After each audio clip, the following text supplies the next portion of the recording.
Hi, my name is Liz and this is the Pink Lookbook. The Academy Awards have just taken place in LA and I don't know how you felt about them, but I felt that the fashion on this year's red carpet at the Oscars fell a bit short.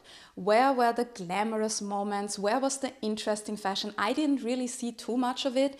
It may be a reflection of our times that celebrities choose to tone down their outfits even on the red carpet. At the same time, I have to say toned down does not necessarily have to mean boring. But this is a different story. As you may know, in these videos I always try to find interesting outfits with interesting backgrounds to discuss. Very often I look for vintage moments, but in today's case it's about replicas or rather reinterpretations of original dresses, and I'm going to talk about two very interesting dresses. One was Christian Dior and one was Cristóbal Balenciaga. So let's take a closer look. The first look which I'm going to discuss immediately broke the internet. Everybody was talking about Anya Taylor Joy in Dior. It was not a surprise that the actor opted for Dior because she's under contract with the house, and everybody was talking that this is yet another interpretation of the Junon dress from the Fall-Winter 1949 collection by Christian Dior himself. Why did everybody think that? At first look, we could be deceived and think this, and also because our eyes were kind of trained for this Junon dress, because in 2023 Natalie Portman wore a replica or reinterpretation of this famous Junon dress to the Cannes Film Festival. And this is the thing with the internet. Once information is out, so many people take it for granted. Somebody didn't do the fact checking and then just spread the information. But when you look closely at the dress, it becomes clear that it is not this Junon dress from the Fall-Winter 1949 collection. It is another dress from the same collection called Vénus. So just always be a bit careful when you see things on Instagram or TikTok claiming a fact. Sometimes it might actually be wrong, and this is a very good example for this. But let's also look into the details of this so-called Junon dress, because it is important to understand this dress, to understand the Venus and also this reinterpretation that Anya Taylor Joy was wearing. When I saw Natalie Portman on the red carpet at the Cannes Film Festival, I was also a bit worried. It immediately reminded me of the disaster at the Met Gala in 2022 when Kim Kardashian showed up in an original dress that Marilyn Monroe wore. Later it came out that the dress was damaged because the body shapes were different and they kind of had to squeeze Kim Kardashian into that dress. I was really surprised that the museum gave away the original because it was almost as old as the Junon dress that we are talking about, and usually these garments are kept in a museum or in a conservational space where they are protected from heat, humidity, and also with these dresses that are heavily embellished like the Junon dress, it would also mean that this embellishment could be damaged if you wear it today. So I was very relieved when I then realized it is actually a replica or reinterpretation of the dress from 1949. Let's look into this Fall-Winter 1949 collection in a bit more detail. It was called Milieu du siècle, which means mid-century, and it was actually a collection of Dior garments, but there were also these two dresses called the Junon and the Venus. Their name came from Roman goddesses. Later on, the Junon dress became more famous, I think, because it's a more opulent version. It just catches your eye also with the colors, and it has this bustier top and then an A-line skirt, which is cascading with petals, and they were made from silk net, and then they were heavily embellished in these blue tones. And even though this dress is very glamorous and opulent, at the same time it feels very young, it feels fresh. I would say it even looks easy, and this was exactly what Christian Dior wanted to achieve. He wanted to create a dress that looked as if it was floating when somebody was wearing it. And when we look at these petals, they're actually more than this. They are actually a reference to peacock eyes, even though the eyes themselves are missing. But the peacock is the attribute of the goddess Juno, or Hera as we call her in Greek mythology. An attribute in the arts is an object or an animal identifying a certain figure or person. Very often it is used to identify saints or, like in this case, figures from mythology. So when we see a certain attribute, we know this is a certain person, and the peacock is Juno's or Hera's attribute. Hera was the consort of Zeus, and as we know, Zeus loved women, so he was not very faithful, and one of his mistresses was Io. And when the relationship with Io was going on, Zeus turned Io into a cow so that his wife Hera couldn't find her. But needless to say, Hera was not stupid, and she then worked with Argos, who had 100 eyes, to make sure that he was guarding Io. And these 100 eyes are now a reference to the peacock feathers, which then became the attribute for Hera or Juno in Roman mythology. And this is exactly what we see in this Junon dress, even though the eyes of the peacock are missing. And these two dresses stand for two very important developments of the time. On the one hand, we could say it is kind of a resurrection for haute couture, for beauty after the German occupation and the Second World War. At the same time, they also represent this new beauty ideal, because let's remember, in the 20s or 30s, we had straighter cuts. It was also more the empowerment of women, while in 1947, Dior created his new look with these more feminine shapes. It's also going back to the corset again to create these lines, and this is also what these two dresses represent. And this Junon dress was reinterpreted also within the Maison later on. For example, in 2010, John Galliano, the then creative director, created his version of the Junon dress, which was a gray skirt, which looked very similar shape-wise, because it also had these cascaded petals. But the embellishment was not in a different color, so we have a different effect here. And he added a blush pink bustier top, which was heavily embroidered, and also an embroidered bow on the side. So it was a different take on this Junon dress. And Galliano said that he was actually inspired by a trip to the Metropolitan Museum in New York, because he discovered that Charles James influenced Christian Dior heavily in creating the new look, and he discovered the Charles James creations in more detail at the Metropolitan Museum in New York. And when Maria Grazia Chiuri took over as creative director in 2017, she also referenced this archival gown. Her look also had a similar skirt with these cascading petals.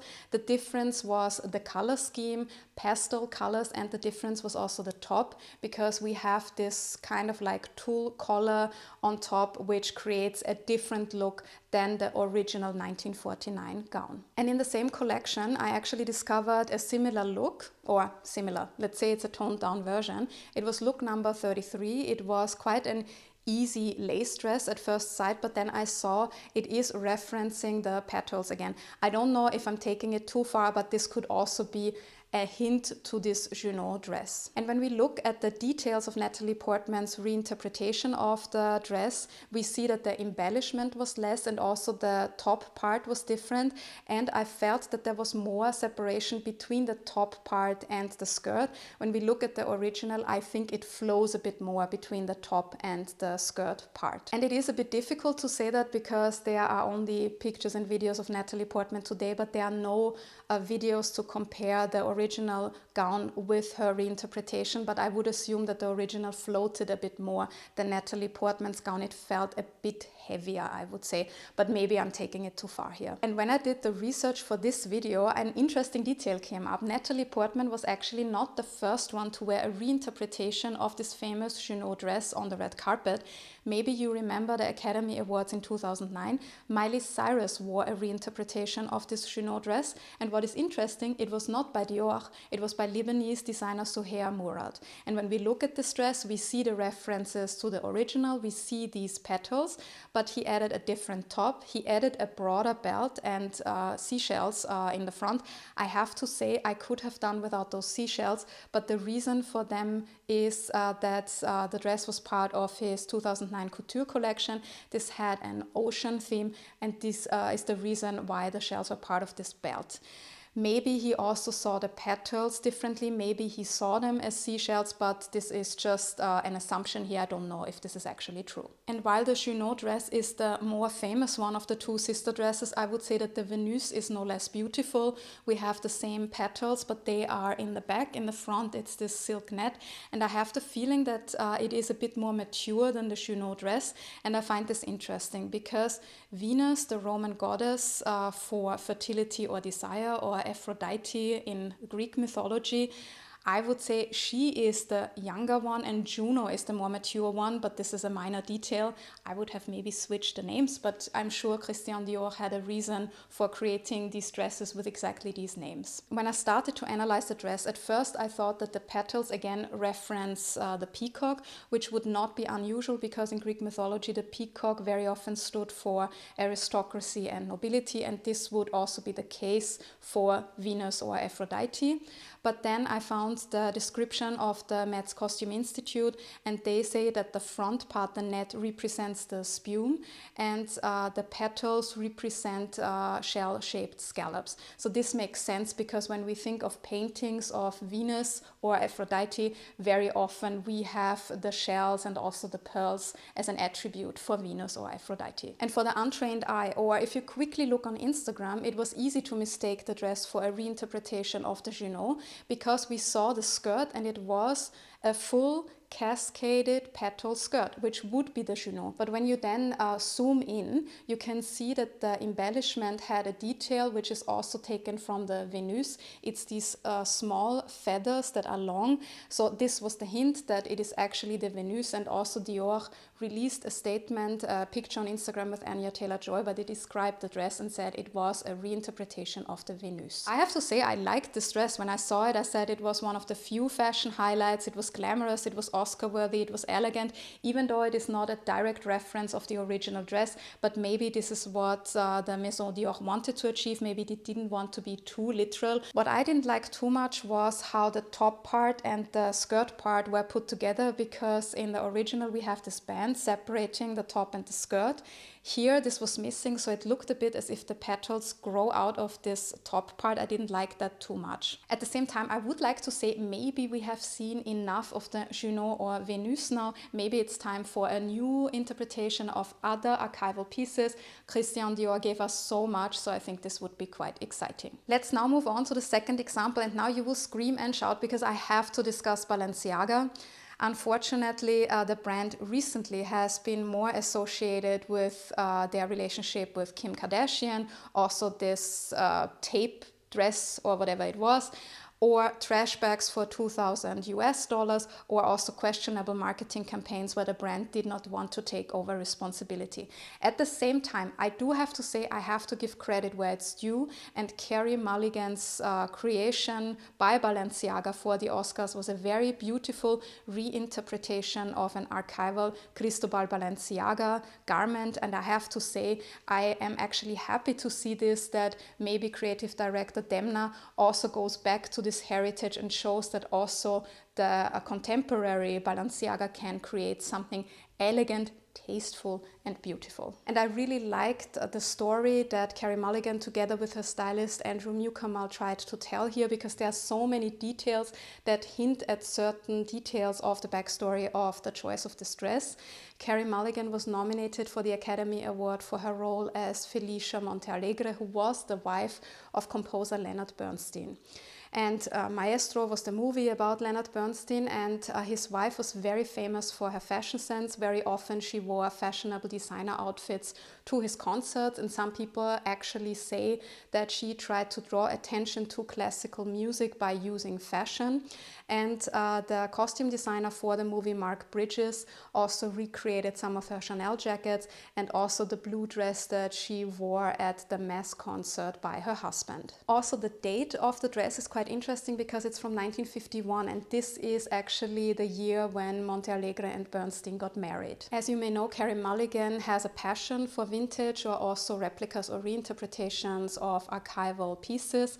At this year's BAFTA Awards, she wore a replica reinterpretation of a Dior dress from, let's guess, 1951 as well. It was a reference of Dior's Autriche gown, and for the Golden Globes she opted for a reinterpretation of a 1949-1950 Schiaparelli gown. Carey Mulligan said in an interview that it was actually her stylist Andrew Newcomer who approached Balenciaga with the idea of the gown, and it is also said that this was the first time that Balenciaga did a reinterpretation of an archival gown for a red carpet event. This black dress was in a mermaid shape and it flared out just under the knee and it ended in a chevron hem, and it had a white tulle skirt underneath to achieve this effect, and it was a reference of an evening gown from 1951.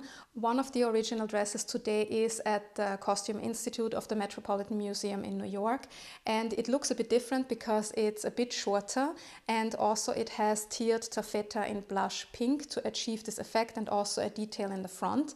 And it looks like a flamenco dress, and it is actually sometimes even called flamenco dress. For example, Carey Mulligan, I hope I said the name correctly, the owner of Shrimpton Couture, mentioned this in one of her videos about the dress. And this shows the background of Cristóbal Balenciaga. He founded his house in Paris, but he was actually Spanish, and he created quite a few designs where he always had this reference to his home country, and in this case he referenced the flamenco dancers. I also found another flamenco inspired example from the same year. It is today in the Philadelphia Museum of Art, and it looks very dramatic. It has this overcoat. It's also black and white like Mulligan's dress, and according to the museum it was purchased for the department store Wanamaker in Philadelphia, and it also stands for the extravagant romanticism of the time. I really liked the dress. It's beautiful, but I was even more happy when I heard it was Balenciaga, for the reason that I think this is finally a design that does the house justice. Because recently, as I said before, we associate Balenciaga, let's be honest, with a bit of a trashy style, the trash bags or collaborations with certain people, and finally this shows some beauty. It also shows that creative director Demna Gvasalia is a talented designer who knows beauty, who can produce something elegant, and I think this really does the heritage of the brand and also Cristóbal Balenciaga himself justice, and finally it's something positive again about the brand. And when I made this video I also learned something again. I was reminded how fast the internet works, and this is something that I would also like to remind you. When you see something online, also do a fact checking, double check before you reshare information. This is something that we really need to be more aware about. And another thing that I would like to mention here is that I agree with Carey Mulligan, who I mentioned before. She said on her Instagram that she would appreciate more transparency from the side of the brands when it comes to replicas, and I totally agree here, because when we see those gowns, very often there is already this buzz online. People think it's the original, and then I have the feeling it takes some time until the brands declare that it is actually a replica or reinterpretation of an archival gown. So I think it would be more fair to declare it faster, and there's also no problem, I think, or I don't see an issue with it if a brand says this is not an original, this is a replica, because let's be honest, dresses from the 1950s should not be worn anymore. They belong to museums, they belong to a certain protected environment, so I think it's actually better to create a replica or reinterpretation. And this is the end of my video, and now let me know, what did you think about the Oscars red carpet this year, especially about those two dresses? Did you like these reinterpretations or did you not like them? Let me know in the comments below. If you enjoyed this video, please don't forget to like and subscribe. Also head over to thepinklookbook.com for more fashion related articles, and don't forget to check out my fashion label Pelagona. And if you enjoyed watching this video, I'm sure you also like watching my other video about the Schiaparelli Spring Summer 2024 Haute Couture shows. Thank you very much for watching this video, and see you soon.